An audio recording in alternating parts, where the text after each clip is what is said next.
4.5 ఏళ్ల కిందట చైనాలో మొదలైన కరోనా వైరస్ ప్రపంచాన్ని వణికించి లక్షల మంది ప్రాణాలను బలికొంది. అంతేకాదు తల్లిదండ్రులు కోల్పోయిన వారు కొందరైతే కన్నబిడ్డలను పోగొట్టుకొని మిలియన్ల మంది అనాథులుగా ఉండిపోయారు.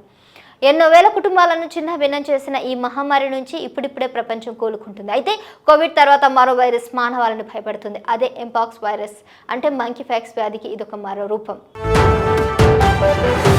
భారీ అంచనాల మధ్య ఆగస్టు 15న రిలీజ్ అయిన మిస్టర్ బచ్చన్, డబుల్ ఇస్మార్ట్ సినిమాలు ఆడియన్స్ ను ఆకట్టుకోలేకపోయాయి. రెండింటికి దారుణమైన రివ్యూలు, నెగిటివ్ ఫీడ్బ్యాక్ రావడం జరిగింది. దీంతో అటు హరీష్ శంకర్, రవితేజలను, ఇటు పూరి జగన్నాథ్, రామ్ పోతినేలను నెటిజన్లు సెటిల్ వేస్తున్నారు. అయితే రామ్ ఫ్యాన్స్ మాత్రం తమ హీరో తర్వాత సినిమా గురించి తలుచుకొని టెన్షన్ పడుతున్నారు. ఎందుకంటే రామ్ హరీష్ శంకర్లతో తన తర్వాత సినిమా చేయబోతున్నాడని వార్తలు వస్తున్నాయి. ఏం తీస్తాడో ఏమో టెన్షన్ గా ఉందంట. కోల్కతాలో జూనియర్ రెసిడెంట్ డాక్టర్ హత్యాచార ఘటన దేశవ్యాప్తంగా దిగ్భ్రాంతికి గురిచేసింది. ఈ ఘటనపై విచారణకు కోల్కతా హైకోర్టు సిబిఐకి అప్పగించింది.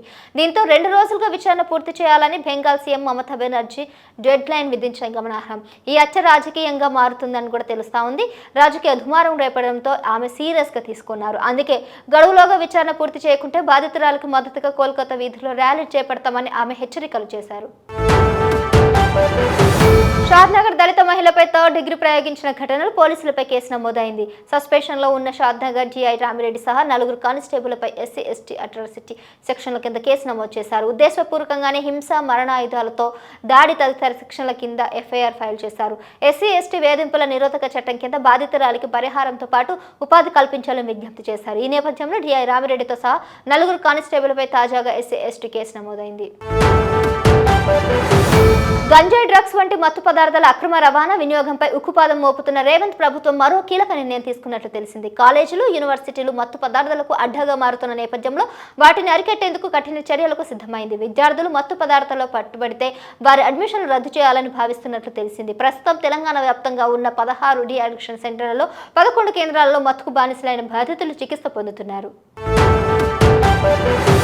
అనకాపల్లి జిల్లా యలమంచిలి నియోజకవర్గంలో రాజకీయాలు ఆసక్తికరంగా మారాయి. 5 రోజుల క్రితం వైఎస్ఆర్సీపీ వీడిన జనసేన పార్టీలో చేరిన వైఎస్ ఎంపీ ఉమా మళ్ళీ తిరిగి వైఎస్ఆర్సీపీలో చేరారు. 5 రోజుల గ్యాప్లోనే తిరిగి సొంత పార్టీకి వచ్చేశారు.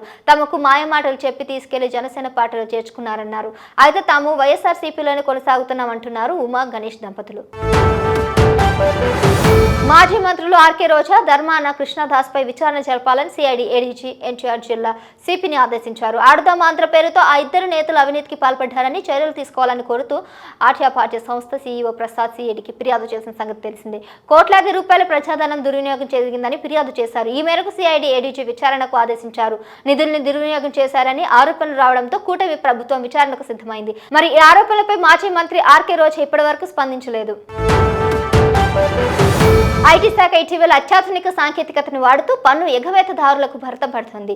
పక్కా స్కెచ్తో వారిని పట్టుకుంటుంది, నోటీసులు పంపిస్తుంది. ఈ క్రమంలోని తప్పుడు క్లెయిమ్స్ పైన దృష్టి సారించింది. పొరపాటున లేదా కావాలని కానీ తప్పుడు లేదా సరైనది కానీ పన్ను తగ్గింపు లేదా మినహాయింపులని క్లెయిమ్ చేసినట్లయితే ఐటీ శాఖ పట్టుకుంటుంది వాళ్ళను. హైదరాబాద్ లో భారీ వర్షం కురిసే ఛాన్స్ ఉందని హైదరాబాద్ వాతావరణ కేంద్రం అధికారులు తెలిపారు. గురువారం సాయంత్రం కురిసిన విధంగానే నగరాల్లో వర్షం కురిసే అవకాశాలు ఉన్నాయంటున్నారు. శుక్ర, శనివారంలో కూడా భారీ వర్షాలు పడే అవకాశం ఉంది. ఈ మేరకు హెచ్చరికలు జారీ చేసిన అధికారులు నగర ప్రజలు అప్రమత్తంగా ఉండాలని సూచించారు. గంటకు 40 కిలోమీటర్ల మేర ఈదురు గాలులు వీస్తాయని, ఉరుములు మెరుపులతో కూడిన వర్షం కురుస్తుందని చెప్పుకొచ్చారు. Please subscribe to KTV Telugu. KTV Telugu KTV Telugu channel.